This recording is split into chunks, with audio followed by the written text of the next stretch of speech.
Attention shoppers, the store will be closing in 15 minutes. That's not I made it through the door so I can take as long as I want. That means that you need to be cashed out in 15 minutes or you're not buying your items today. Excuse me, did you say that the store was closing? Why so early? I mean, what could you guys possibly need to do? Yes, ma'am, 15 minutes. The higher-ups wanted to give us enough time to get downtown. Go downtown? Oh, the parade! Why didn't you just say that? We're going to. Fingers crossed we'll have a new king soon. No, we're not going to the parade. We're going to the No Kings protest. This store's closing early to protest? Absolutely not! Get me your manager! He's standing right there. Do you know what your employees are doing? Because they're not going to the parade like I'm sure that you wanted them to. They're going to the protest instead! No, we're very well aware of what some of our employees might do. That's their constitutional right, and we support that. No, going against him is unconstitutional. There's no way that your higher-ups know what you're doing. Get me their information now! You may believe that, ma'am, but it's not unconstitutional to go against him. And instead of giving you that number, I'll do you one better. There's the owner right there. You're closing your store early so that way your employees can go to the protest and not the parade? My husband served in World War II, God rest his soul, and I know that he's just turning in his grave at what's currently happening in the United States. World War II? Jesus, how old are you? I've lived through a lot of events and I cannot support what that man and his administration is doing, so yes, I will be letting my employees leave to head to the protest. Politics have no business in the store, and if you do this, you're gonna lose a customer. I will no longer be supporting you. Good, because if you still support him after everything that you've seen, I don't want you here. Bye. No, but. Ugh, bye.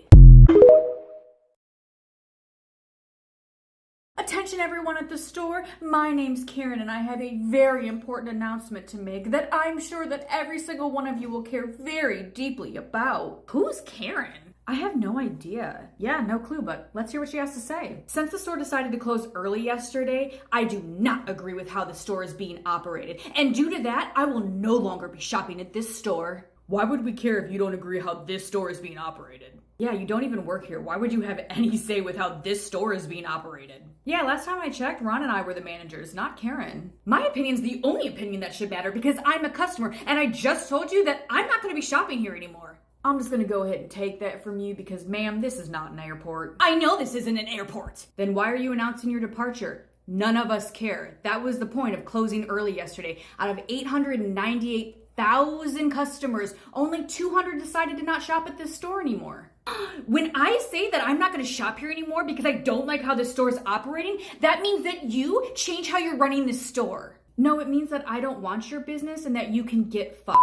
Miss Dottie, Roger loves this side of you. It's feisty. Meow. You can run your store however you'd like, just like I'm gonna run my store how I want. And if you think that this is new, you have clearly not been paying attention to how this store has been operating for years now. And just like I said yesterday, goodbye. Goodbye. I don't want you here. I cannot believe this. I was just letting you know. No one cares, not even a little bit. Don't let the door hit you or the good Lord split you. We hope you never shop here again. Drive unsafe. What she said. We've made our decision and effective immediately, the new backroom coordinator is going to be Roger. Let's give him a round of applause, everyone. This is a dream come true for Roger. Don't worry, everyone. Roger won't let you down. No, nice try, though. I almost fell for your guys' prank, so who's gonna be the actual backroom coordinator? There is no prank, Courtney. We made the decision, and Roger's the new backroom coordinator. There's no way that Roger is actually the backroom coordinator. How was he even allowed to apply? He just was allowed to start working here again. Everybody was allowed to apply, Courtney. You guys really didn't have anybody else that applied that was better qualified than Roger? You might not like Roger, but he is highly qualified. He's worked here for years, he's our top stalker, and he knows that back room inside and out. Yeah, all the way down to them secret tunnels. What? Never mind, don't worry about it. I don't understand how he got promoted. He literally assaulted somebody. Really, Courtney, you're gonna bring up fighting with customers? But that's just another reason to get him off the sales floor and into the back room. Yeah, but the difference is that I'm not trying to get promoted. Well, like it or not, Courtney, the decision's final. He's gonna be running that back room. Well, hopefully you guys don't regret this because we're talking about Roger here.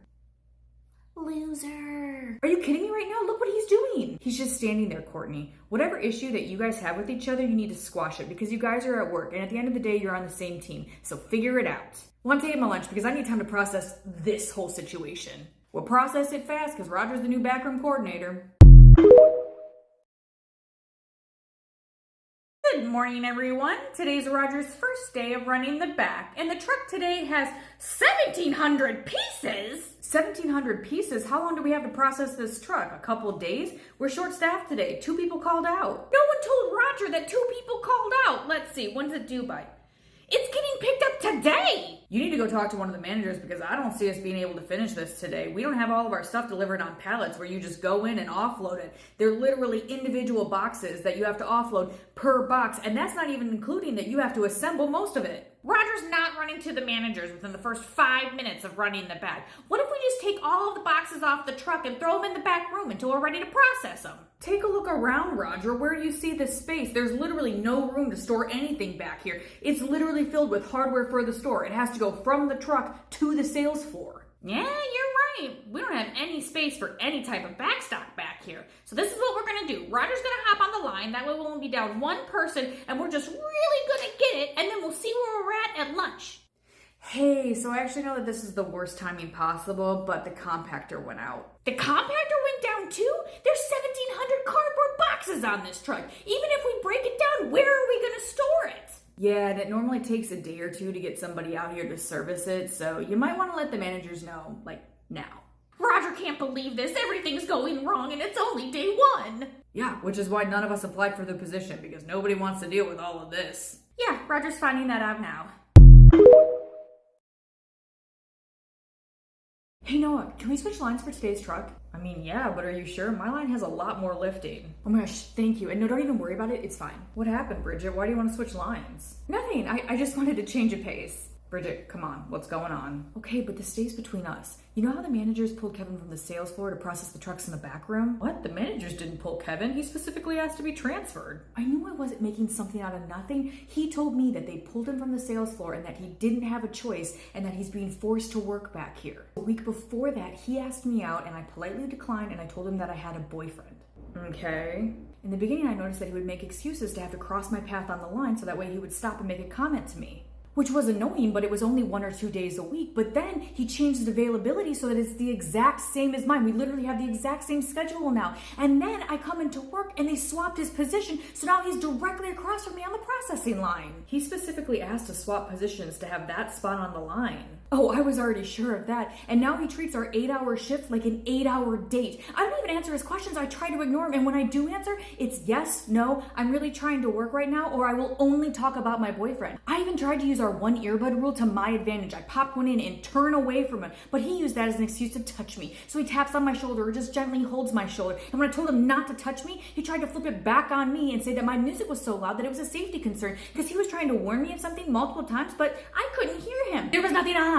Have you let any of the higher ups know about this? And say what exactly? I'm upset that my coworker's talking to me because then they're going to ask, has he done or said anything inappropriate? And technically, no. And when they ask him about it, he's just going to say that he was being nice and trying to be friendly to a coworker. And then I'm going to get labeled as the girl that if you're nice to her, she's going to run to the manager and make false claims about you. You know, I want to say that that's not how the situation would play out, but unfortunately, I've seen this exact situation at multiple jobs that I've worked in the past. Here's what we're going to do. We're going to swap today, and I'm going to give him a taste of his own medicine. I'm going to treat him how he's been treating you, and until we can get this entire thing straightened out, I've got your back. Thanks, Noah. Now, where's that little fucker at? Morning, Bridget. I stopped and picked us up breakfast. It's just a coffee and a bagel, because I know sometimes you can get a little hangry, and I wanted us to start the day off right. Oh, no thank you. I'm just gonna head on down to my line. You have a good day though. What do you mean have a good day? Where are you going? Our line's right here. Kevin, looks like I'm your other half today. No, that can't be right. Bridget always works this line. I didn't have a choice. Roger swapped me this morning. There's nothing that I could do. Roger's not even here yet. Did I say this morning? Oh, I meant yesterday then. Okay, starts processing. So tell me about yourself. Are you single? Yep. Oh yeah, me too. I'm single too. Man, getting any information out of you is like pulling teeth. I feel like I've been talking at you for hours now. Yep. Ha ha ha ha ha! You have such a good sense of humor. That wasn't even funny. No, you're way funnier than anyone else back here by a long shot. Why do you keep looking over there by Bridget? Do you need me to grab you something? Oh no, I wasn't looking at Bridget. I was looking at the stand behind her. My box cutter's dull and I was just gonna go grab another blade. Oh, I could have sworn you put a fresh one on this morning, but that's okay. Look here, I have a spare one. Saved you the trip. Thanks. I'm actually gonna go to the bathroom. Okay, well, don't fall in there. I'll have to go in after you. What are you doing on my side of the line? Oh, some boxes dropped over here, so I was just picking them up before you got back. Okay, well, they look picked up, so... Yeah, so I need to get past you to my spot, and it's like really tight back here. Oh, I didn't even notice that. Here. Yeah, no, this ain't gonna work, bro. We're way too close. Go ahead and scooch on out of my spot so I can get in. There's not enough room for the both of us. Oh, sorry, bro. I didn't even notice that. My mistake. What is happening? Hey, I'm gonna go run and grab something for the vending machine. Do you want anything? No, thank you. I'm not hungry. Here, I bought you a candy bar. It's your favorite, right? I mean, yeah, but how did you know? It's what you've been grabbing from the vending machine for like the past 3 weeks. I pay attention. Okay, but as I said, I'm just not hungry. Oh, don't read too much into it. I would do it for anybody back here. I'm just a nice guy like that. Did you give the candy bar that I bought you to Carl? Yeah, he said that he was starving and asked if anybody had anything, so I just gave it to him. I got that for you. I didn't ask for it and Carl said he was hungry. You said you'd do it for anyone back here. What is happening right now? Nothing. What the Alright guys, let's head out. 30-minute break for lunch. So are we going out to eat or staying here? I was gonna see if Bridget wanted to go out to lunch. Bridget's actually staying here for lunch, but don't worry, we can still go. It'll be my treat. Actually, you wanna know what? I think I'm gonna skip lunch today. I'm not feeling the best. I'm probably just gonna relax in my car. Do you want me to run and grab you a Gatorade real quick? And if you're not feeling well, you should probably have some company. I mean, what if you pass out? It could turn into a medical emergency real quick. No, bro, I'm good. I'm just gonna sit alone in my car for lunch. Okay, well, I'm gonna come and check on you at some point just to make sure you're okay, because you had me pretty worried over here. Dude, I'm good. I'll see you after lunch. Hey, Bridget, I'm working over here now. No, that's Carl's spot. Yeah, I know, but he just asked me to switch for some reason, and because I'm a nice guy, I told him that I would.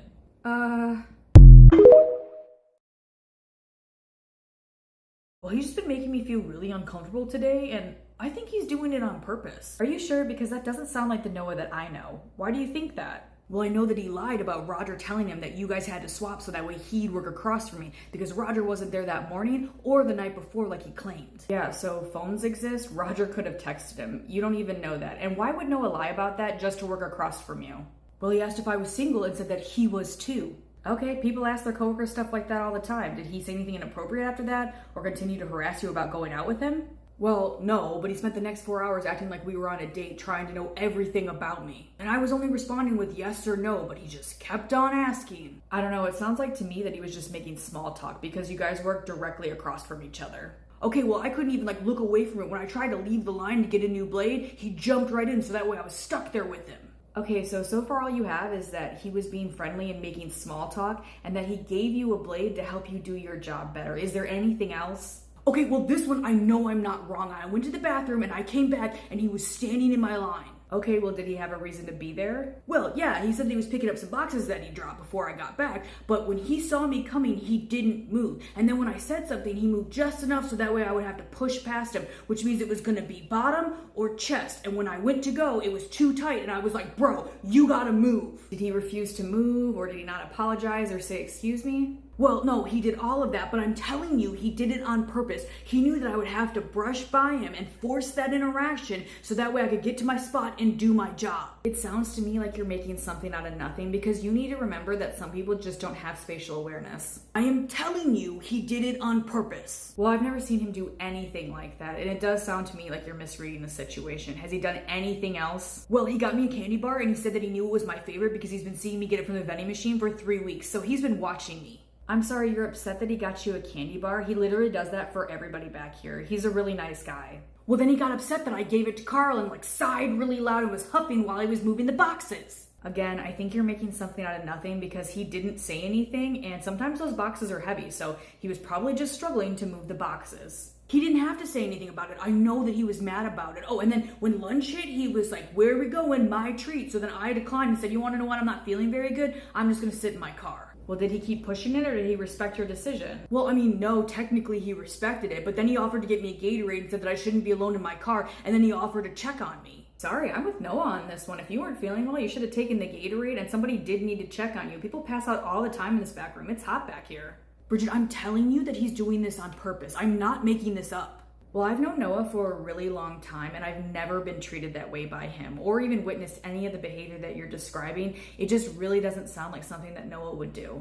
Hey Kevin, Bridget, what are you doing over here, Kev? Did you switch spots with Carl on the line? Oh, yeah, Carl asked me to switch because of the candy bar and I agreed. What are the chances? Roger just asked me to switch with Bridget. Sorry, Bridget, you're heading on back down the line with Carl. Oh, well, if Roger wants us to swap, I understand. I'll see you guys later. Bridget, wait! So how was your lunch, man? You feeling better? Yeah, I'm fine. Good, I just want to make sure that you're feeling alright. I'd hate to see you pass out. And I just want you to know, too, that I forgive you. Forgive me? Yeah, for giving Carl the candy bar that I bought for you. I forgive you for that. Just like I didn't ask to be forgiven, I didn't ask you for the candy bar either.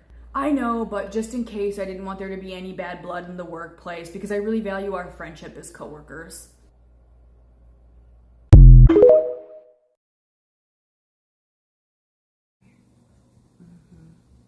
Did you just eyeball me up and down? What are you talking about? Dude, you just eyeball fucked me. I watched you do it. You think I did what? No, I was just looking at the box next to you. No, you weren't looking at the box next to me. You've been doing this all day. You've been doing this weird, subtle, pervy behavior. Don't think I didn't notice. Whoa, no I haven't. I've literally just been doing my job and being kind to you. No, you know what you've been doing. Don't even try that with me. I'm going to go tell Roger. I don't even know what you're talking about, bro. Roger, do you have a minute? I need to talk to you about something. Yeah, what's up? Noah's been making me feel uncomfortable all day, and I know that he's doing this on purpose. Oh, okay. Well, has he said anything inappropriate or put his hands on you? Well, no, but it's like subtle behaviors. That way, like, if he's confronted about it, he can just deny it. But he did just eyeball me up and down, so you can check the cameras. Okay, but was he facing your workstation when it happened? Because if so, cameras are behind him. Won't even do any good to check. Oh my god, seriously? What do you want Roger to do about this? Because right now, it's just your word against his. It's a feeling that you have. I want you to make him stop. He's making me feel uncomfortable at work. Well, we can't just punish someone because you don't like them. We need some sort of evidence. Here, Roger's got this. Come on, Noah, come over here. Whoa, what are you doing? Don't call him over here when I'm standing here. No, you wanted Roger to do something. Roger's gonna squash this right here, right now. You wanted to see me, Roger? What's going on? Have you been purposely trying to make Kevin feel uncomfortable by being inappropriate? Whoa, what? No, you told Roger that I was harassing you? I was just trying to be nice. Well, your behavior seems like it's been different, and it seems like it's on purpose too. No, it's called being kind to your coworkers. Give me one example right now of something that I did to you that was inappropriate, and not just me being kind. Dude, you know what you've been doing. Your behavior changed just enough so that if this interaction ever happened, you could just deny it. I have no idea what he's talking about because I was just trying to be nice. But don't worry, I'll tell everybody to stay away from you. Well, there you go. Problem solved. Everybody back to work. Thanks, Roger. You just made it 10 times worse for me at work now. What? He'll stop now, so your problem's been solved. Thanks, Roger. Phase 2 can begin. Hey, David. Well, if it isn't the little employee who cried wolf. Ugh. What? Hey, Cindy. I just want you to know that I know Noah and he would never do anything like that. What? Oh, you know exactly what I'm talking about. Always prancing around here. Don't cast lines if you're not trying to fish. I have no idea what you're talking about. Hey, Carl. Nah, bro, leave me alone. What? Why? So you can run around and tell lies to the managers about me too? No, thank you. Telling lies? You've known me since I started working here. I thought we were friends. I wasn't lying about Noah. He was actually doing those things to me. Listen, man, the only two people who actually know what happened are you and Noah. Regardless, I'm not risking my job for anybody in this place. Just best if I stay away from the whole situation. So let me get this right. Everybody here is now just gonna pretend that I don't exist or you guys are gonna be mean to me because Noah was creepy to me? No, it's called keeping our job safe, man. None of us know what actually happened. Hey, if you have a question that's work-related, we'll answer. It's called having professionalism. Other than that, don't even know you exist. Hey, Roger, can I switch on the line? Like, literally, anyone else. What is it now, Kevin? I swear, there's always some drama with you. Don't you ever just come to work like everybody else? Noah said he was fine. You said you were fine. So just get back on your line. We have a truck to process. That's what I'm trying to do. I just want to be removed from this situation. I didn't ask for any of this. All I want to do is just work. If you don't want drama, then you need to quit creating it. And if you're serious about working, then you can show everybody by getting back on your line. Fine, I guess I'll just get back on my line across from Noah then. Thank you for turning the drama dial down a little bit. We all appreciate it.